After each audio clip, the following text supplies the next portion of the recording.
अपने baby boy के symptoms related हमारे समाज में क्या चीज़ कही जाती है और क्या वो सच में रिलेट करती है। अगर 140 से ज़्यादा आती है हार्ट बीट तो आपका लड़का होगा या लड़की होगी। हेलो एवरीवन, स्वागत है आप सभी का मेरी एक नई वीडियो के साथ। होप आप सभी अच्छे होंगे और हम भी अच्छे हैं।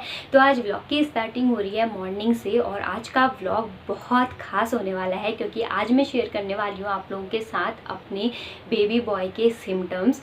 तो हमारे समाज में ना बहुत सारी चीज़ें कही जाती हैं कि इस टाइप के सिम्टम्स दिखते हैं तो बेबी बॉय होता है, इस टाइप के सिम्टम्स दिखते हैं तो बेबी गर्ल होती है। तो मैं आप लोगों के साथ आज ना एक्सपीरियंस शेयर करूंगी और बताऊंगी कि कौन सी चीज़ें सच में रिलेट करती हैं या खाली मिथ हैं। तो आप लोगों के साथ आज सारी चीज़ें शेयर करूंगी। तो आज की वीडियो बहुत ख़ास है उन लोगों के लिए जो माँ बनने वाली हैं। तो जब हमारा प्रेगनेंसी पीरियड चल रहा होता है ना, तो जो भी माँ बनने वाली होती है उनके मन में एक जिज्ञासा ज़रूर होती है कि मुझे बेटा होगा या बेटी होगी। हालांकि आज के टाइम पे लड़का और लड़की में कोई भेद नहीं है और मैं भी इस वीडियो को इसलिए नहीं बना रही हूँ क्योंकि मैं बॉयज़ या गर्ल्स में डिफरेंस करती हूँ। बस मेरा आज का वीडियो बनाने का मोटिव ये है कि ये ना मोस्ट रिक्वेस्टेड वीडियो है क्योंकि बहुत बार लोगों ने, जब मेरा बेबी हुआ था तो बहुत सारे लोगों के कमेंट आते थे कि आप अपने बेबी बॉय के सिम्टम्स हम लोगों के साथ शेयर करो। तो आज की वीडियो के माध्यम से मैं आप लोगों के साथ शेयर करना चाहती हूँ कि मेरे साथ कौन कौन से सिम्टम्स मुझे फील हुए थे। तो मैं अपना एक्सपीरियंस आप लोगों के साथ शेयर करूंगी। तो पूरी वीडियो में कंटिन्यू बने रहिए, मैं एक एक करके आप लोगों के साथ सारे सिम्टम्स शेयर करती हूँ। चलिए दोस्तों, स्टार्ट करते हैं अपने फर्स्ट सिम्टम्स के बारे में। सबसे पहले मैं बात करूँगी वॉमिटिंग और नोजिया के बारे में। तो फर्स्ट जो ट्राइमेस्टर होता है ना, उसमें वॉमिटिंग होना आम बात है। तो इससे रिलेटेड हमारे समाज में क्या चीज़ कही जाती है और क्या वो सच में रिलेट करती है। तो कहा जाता है कि जब बेबी बॉय होने वाला होता है उस टाइम पे वॉमिटिंग कम होती है और बेबी गर्ल होने वाली होती है तो उस टाइम पे वॉमिटिंग ज़्यादा होती है। तो मेरे केस में तो ना ये चीज़ बिल्कुल सही बैठी। मुझे ना वॉमिटिंग बहुत ज़्यादा नहीं हुई, हालांकि मतलब नोजिया तो बना ही रहता था। जो फर्स्ट ट्राइमेस्टर था उसमें 3 महीने तक मुझे फ़ील होता था कि मुझे उल्टी मतलब वॉमिटिंग जैसा फ़ील होता था। हालांकि मुझे उल्टी रेगुलर नहीं आती थी, कभी कभार ही आती थी। तो एक ये चीज़ मेरे साथ बिल्कुल सही बैठी कि मुझे बहुत ज़्यादा वॉमिटिंग नहीं हुई। और जैसे ही मेरा फर्स्ट ट्राइमेस्टर कंप्लीट हुआ मैं बिल्कुल नॉर्मल हो गई थी, मुझे हर चीज़ खाने का मन भी करता था। तो जो फर्स्ट सिम्टम है ना, तो ये तो मेरे साथ बिल्कुल सही बैठा और मुझे बेबी बॉय हुआ। सेकेंड हम बात करते हैं मूवमेंट की। तो कहा जाता है अगर राइट साइड मूवमेंट फील होती है तो बेबी बॉय होता है और लेफ़्ट साइड अगर मूवमेंट फील होती है तो गर्ल होती है। तो स्टार्टिंग में ही ये चीज़ फील होती है, जैसे 3rd मंथ के बाद 4th मंथ या 5th मंथ में भी किसी की मूवमेंट स्टार्ट होती है। वैसे मुझे जो मूवमेंट स्टार्ट हुई थी वो 4th मंथ से मुझे फील हुई थी। तो वो ना मुझे राइट साइड में ही फील होती थी। फिर तो बच्चा बड़ा हो जाता है तो पूरे बेली में ही मूवमेंट फील होती है। बट जो स्टार्टिंग में मूवमेंट फील होती है वो एक पर्टिकुलर जगह पे या लेफ़्ट साइड में या राइट साइड में फील होती है। तो मुझे तो जो मूवमेंट फील होती थी वो राइट साइड में ही फील होती थी। शायद 4 मंथ से स्टार्ट हो गई थी तो वो मुझे ना राइट साइड में फील होती थी। तो ये सिम्टम्स भी मेरे साथ बिल्कुल सही बैठा कि राइट साइड में अगर मूवमेंट फील होती है तो बेबी बॉय होता है। और मूवमेंट से रिलेटेड एक चीज़ ये भी कही जाती है कि जो बेबी बॉय होते हैं वो बहुत कम मूवमेंट करते हैं और जो बेबी गर्ल होती हैं वो बहुत ज़्यादा मूवमेंट करती हैं। बट ये मेरे केस में ये चीज़ बिल्कुल गलत निकली क्योंकि मेरा जो मूवमेंट है बहुत जल्दी से भी स्टार्ट हो गया था, 4 मंथ से स्टार्ट हो गया था। और ये ना बहुत ज़्यादा, मेरा बेटा बहुत ज़्यादा मूवमेंट करता था। तो ये जो चीज़ है ना, ये मेरे केस में गलत निकली कि बेबी बॉय कम मूवमेंट करते हैं और बेबी गर्ल ज़्यादा मूवमेंट करती है। देन मैं बात करती हूँ नेक्स्ट सिम्टम की, नींद ज़्यादा आना या कम आना। तो कहा जाता है कि अगर बेबी बॉय होता है तो आप काफ़ी एक्टिव रहते हैं अपनी पूरी प्रेगनेंसी में और बेबी गर्ल होती है तो लेजीनेस बहुत ज़्यादा बनी रहती है। तो मेरे टाइम पे ना मैं 3rd मंथ तक तो ऐसा होता है ना, वीकनेस होती है क्योंकि आपको वॉमिटिंग हो रहा होता है, नोजिया हो रहा होता है, आप खाना वाना सही से नहीं खा पाते हो। तो उस टाइम पे तो वीकनेस थोड़ी रहती है, उस टाइम पे नींद वीद आती है। बट ना मैं अपनी पूरी प्रेगनेंसी में बहुत ज़्यादा एक्टिव थी। मैंने अपना स्टार्टिंग से लास्ट तक अपने सारे मतलब सारा काम करती थी और मतलब घर के भी मैं सारे काम करती थी।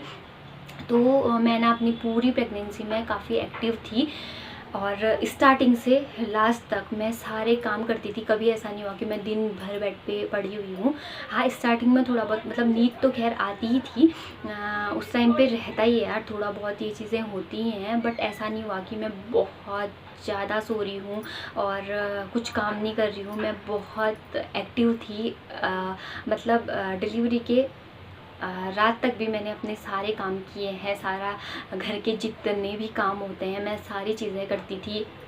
सुबह शाम वॉकिंग करती थी, तो मैं काफ़ी एक्टिव थी अपने टाइम पे। तो ये सिम्टम भी मेरे साथ बिल्कुल सही हुआ कि बेबी बॉय के टाइम पे एक्टिव रहते हैं और बेबी गर्ल के टाइम पे थोड़ा लेजीनेस रहती है। अब ये तो मैं आप लोगों के साथ शेयर नहीं कर सकती कि उस टाइम पे क्या होता है, बट ये सिम्टम्स भी मेरे साथ बिल्कुल सही हुआ, क्योंकि मैं बहुत एक्टिव थी उस टाइम पे। नेक्स्ट हम बात करते हैं क्रेविंग की। तो मुझे ना बहुत ज़्यादा क्रेविंग नहीं हुई। वैसे लोग बोलते हैं कि प्रेगनेंसी के टाइम पे बहुत ज़्यादा क्रेविंग होती है, बहुत ज़्यादा खाने का मन करता है, जिस वजह से ना लोगों का बहुत ज़्यादा वेट गेन भी हो जाता है। बट मेरे साथ ऐसा कुछ भी नहीं हुआ। जो चीज़ घर में बनती थी मैं वो चीज़ खाती थी। हाँ, जो फर्स्ट ट्राइमेस्टर है उस टाइम पे मुझे कुछ भी खाने का मन नहीं करता था, बट जैसे ही मेरा फर्स्ट ट्राइमेस्टर कंप्लीट हुआ उसके बाद मैं बिल्कुल नॉर्मल हो गई थी और जो भी चीज़ घर में बनती थी, जो हम घर पे डेली में खाते हैं, तो वो चीज़ें मैं खाती थी और बहुत ज़्यादा क्रेविंग मुझे नहीं होती थी। और बहुत सारे इसमें भी एक वो है कि जब आपको नमकीन चीज़ें या खट्टा चीज़ ज़्यादा खाने का मन होता है तो उस टाइम पे बेबी बॉय होता है नमकीन या खट्टा खाने का, और बेबी गर्ल के टाइम पे मीठी चीज़ें खाने का मन होता है। तो मैं अपनी बात करूँ तो अपना एक्सपीरियंस अगर आप लोगों के साथ शेयर करूँ तो मुझे ना नमकीन चीज़ें, वैसे मुझे ना नॉर्मली भी मैं मीठे से ज़्यादा नमकीन चीज़ें ही प्रेफर करती हूँ। मुझे नमकीन चीज़ें ही ज़्यादा खाना पसंद है। तो उस टाइम पे भी ना मेरे साथ ऐसा नहीं हुआ कि मुझे बहुत ज़्यादा मीठा खाने का मन कर रहा है। मुझे नमकीन चीज़ें, खट्टी चीज़ें यही खाने का मन करता था। तो ये वाला सिम्टम भी बेबी बॉय का मेरे साथ बिल्कुल सही बैठा। देन बात करते हैं हार्ट बीट की। तो कहा जाता है अगर आपकी हार्ट बीट 140 या 140 से कम आ रही है तो बेबी बॉय, और अगर 140 से ज़्यादा आती है हार्ट बीट तो बेबी गर्ल कही जाती है।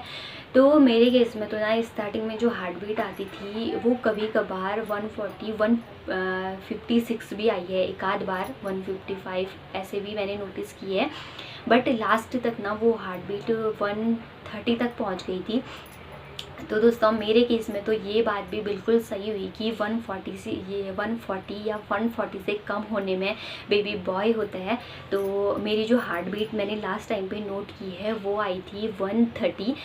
तो ये भी बिल्कुल मेरे केस में बिल्कुल सही निकला। तो दोस्तों अब बात करते हैं प्लेसेंटा की। तो जो मेरे प्लेसेंटा की पोजीशन थी वो थी अपर एंटीरियर। ये मैंने नोट करके रखी है अपनी अल्ट्रासाउंड की रिपोर्ट से। तो प्लेसेंटा की पोजीशन मेरी अपर एंटीरियर थी। अब इस बात पे मतलब मैं कंफर्म नहीं हूँ कि कौन सी पोजीशन में होने में बेबी बॉय होता है, गर्ल होता है। और आप लोगों के लिए ना मैंने इस बात को रिसर्च भी किया कि क्या प्लेसेंटा की पोजीशन बेबी बॉय या बेबी गर्ल को डिसाइड करती है, बट उसमें ये चीज़ ना साइंटिफिकली प्रूव नहीं है। तो और मेरी तो पोजीशन यही थी, बाकी मुझे इतना ही पता है इस बारे में। अगली बात करते हैं डिलीवरी की। तो कहा जाता है हमारे बड़े बुजुर्गों के द्वारा या हमारे जो सयाने लोग हैं उनके द्वारा कहा जाता है कि अगर जो डेट से पहले, जो अब मैं लास्ट जो डेट दी होती है, अगर उससे पहले या करेक्ट उस टाइम तक अगर डिलीवरी हो जाती है तो कहा जाता है बेबी बॉय होता है।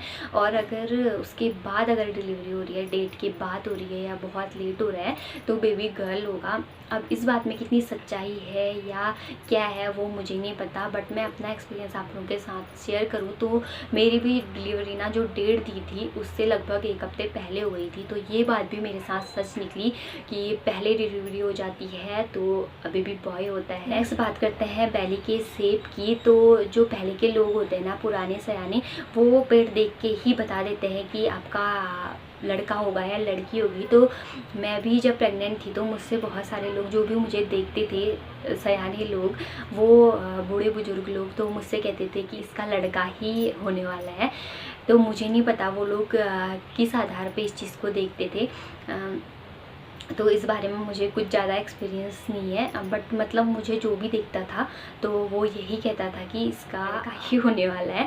बाकी मेरा पेट ना बहुत बड़ा नहीं हुआ था। सेब कहते हैं कि जब लड़की होने वाली होती है तो पेट का साइज बहुत ज़्यादा बढ़ जाता है, और लड़के के टाइम पे जो पेट का साइज होता है वो थोड़ा कम ही होता है। तो मेरा ना कम ही था, मेरा 7-8 मंथ से मतलब दिखना स्टार्ट हुआ था, वरना मेरा बहुत ज़्यादा जो बेली थी वो विजिबल नहीं थी।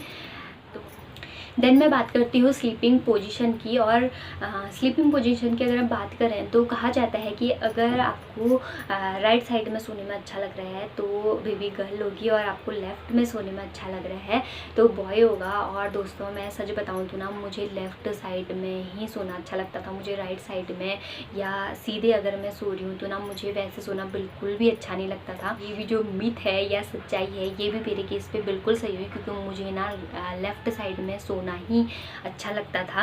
नेक्स्ट हम बात करते हैं लाइन की।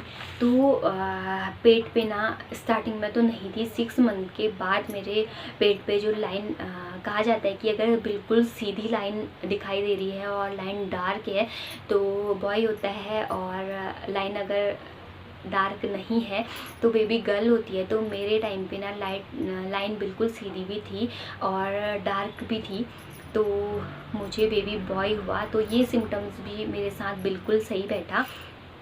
देन बात करते हैं स्किन की। कहा जाता है कि जब बॉय होने वाला आता है तो आपकी स्किन बहुत अच्छी हो जाती है, ग्लोइंग हो जाती है, और बेबी गर्ल के टाइम पे स्किन में जैसे पिगमेंटेशन और स्किन ना रफ़ हो जाती है। तो अगर मैं अपनी बात करूँ, अपना एक्सपीरियंस आप लोगों के साथ करूँ तो मेरी स्किन भी ना काफ़ी अच्छी हो गई थी। वैसे उतना ग्लो मेरे चेहरे पे रहता नहीं है, नॉर्मली भी अगर मैं बात करूँ तो उस टाइम पे ना मेरे चेहरे पे काफ़ी ग्लो हो गया था और मेरी स्किन बिल्कुल क्लियर हो गई थी। तो ये वाली बात भी मेरे केस में बिल्कुल सही निकली। हेयर फॉल की अगर बात करें तो कहा जाता है कि जब गर्ल होती है तो हेयर फॉल बहुत ज़्यादा होता है, और बॉयज़ के केस में जो हेयर फॉल होता है वो बहुत कम होता है। तो मुझे भी हेयर फॉल ज़्यादा नहीं हुआ था, मतलब ज़्यादा क्या, वैसे बिल्कुल भी नहीं हुआ था। और कुछ तो हेयर फॉल ना आजकल जो हम ये केमिकल्स यूज़ करते हैं उसकी वजह से भी होता ही है, बट मुझे तो ज़्यादा हेयर फॉल भी नहीं हुआ। तो ये बात भी मेरे केस में बिल्कुल सही निकली। हाँ, मैं आप लोगों के साथ एक मतलब सपनों के बारे में भी कहा जाता है। जब हमारे प्रेगनेंसी पीरियड चल रहा होता है तो हमारे सपने, हम किसी को अपने सपने बताते हैं कि हमें ऐसा दिख रहा है, तो उससे भी वो लोग अंदाज़ा लगाते हैं कि बेबी बॉय होगा या बेबी गर्ल होगी। तो मुझे ना अपनी प्रेगनेंसी के टाइम पे ज़्यादातर फ्रूट से ही दिखाई देते थे, और बहुत ज़्यादा ना संतरे दिखाई देते थे, और कोई सब्ज़ी दिखाई देती थी, हरी सब्जियां दिखाई देती थी। तो कहा जाता है कि जब आप बहुत सारा हरी सब्जियां देख रहे हो या फ्रूट्स देख रहे हो, संतरा वगैरह देख रहे हो, तो बेबी बॉय होता है। तो ये भी मेरे साथ हुआ था। तो मुझे अभी अचानक से बात आ गई, मैंने सोचा शेयर कर दूँ आप लोगों के साथ। तो दोस्तों, जो भी वुमेन प्रेग्नेंट है और न्यू मॉम बनने वाली हैं, आई होप आप सभी के लिए मेरी ये वीडियो हेल्पफुल रही होगी। तो मेरा जो भी एक्सपीरियंस था ना, मैंने आप लोगों के साथ शेयर किया। बाकी मैं भी इस चीज़ को प्रमोट नहीं करती हूँ, लड़का या लड़की, मुझे खुद लड़कियां ज़्यादा पसंद हैं, बट मैंने सिर्फ आप लोगों का एक्सपीरियंस शेयर किया। और आप लोगों के कमेंट आ रहे थे कि इस चीज़ को शेयर करो, और बहुत सारी वीडियोस में मैं देखती हूँ कि बहुत सारे लोग बोलते हैं कि इस चीज़ को शेयर करो, इस चीज़ को शेयर करो। तो मैंने सोचा कि क्यों ना मैं भी अपना एक्सपीरियंस शेयर कर दूँ। बाकी मेरा बेटा 3 साल का हो गया है, आज मैं इस चीज़ को आप लोगों के साथ शेयर कर रही हूँ। तो आप लोग भी ना अपने सिम्टम्स कमेंट बॉक्स में ज़रूर बताइए कि आप लोग के साथ क्या क्या चीज़ें हो रही हैं, क्या क्या सिम्टम्स आपको दिखाई दे रहे हैं, और कितने सिम्टम्स आप लोगों के मैच हो रहे हैं। कमेंट बॉक्स में ज़रूर बताइए। और आज की जो वीडियो है इसको भी इतना ही रखें। दोस्तों, अगर मेरी वीडियो आप लोगों के लिए हेल्पफुल रही हो तो वीडियो को लाइक ज़रूर करें, शेयर करें अपने दोस्तों के साथ, जो भी प्रेग्नेंट वुमेन हैं, न्यू मॉम बनने वाली हैं, उन सभी के साथ शेयर करें। और चैनल को सब्सक्राइब जरूर करें अगर आप लोगों की थोड़ी भी हेल्प हुई हो, और कमेंट भी ज़रूर करें, अपने सिम्टम्स बताएं। तो चलिए आज की वीडियो को यहीं पे एंड करते हैं, मिलते हैं नई एक इंटरेस्टिंग वीडियो के साथ। तक सभी लोग अपने घरों में स्वस्थ रहिए, मस्त रहिए, रखिए अपना अपना ख्याल। Thanks for watching.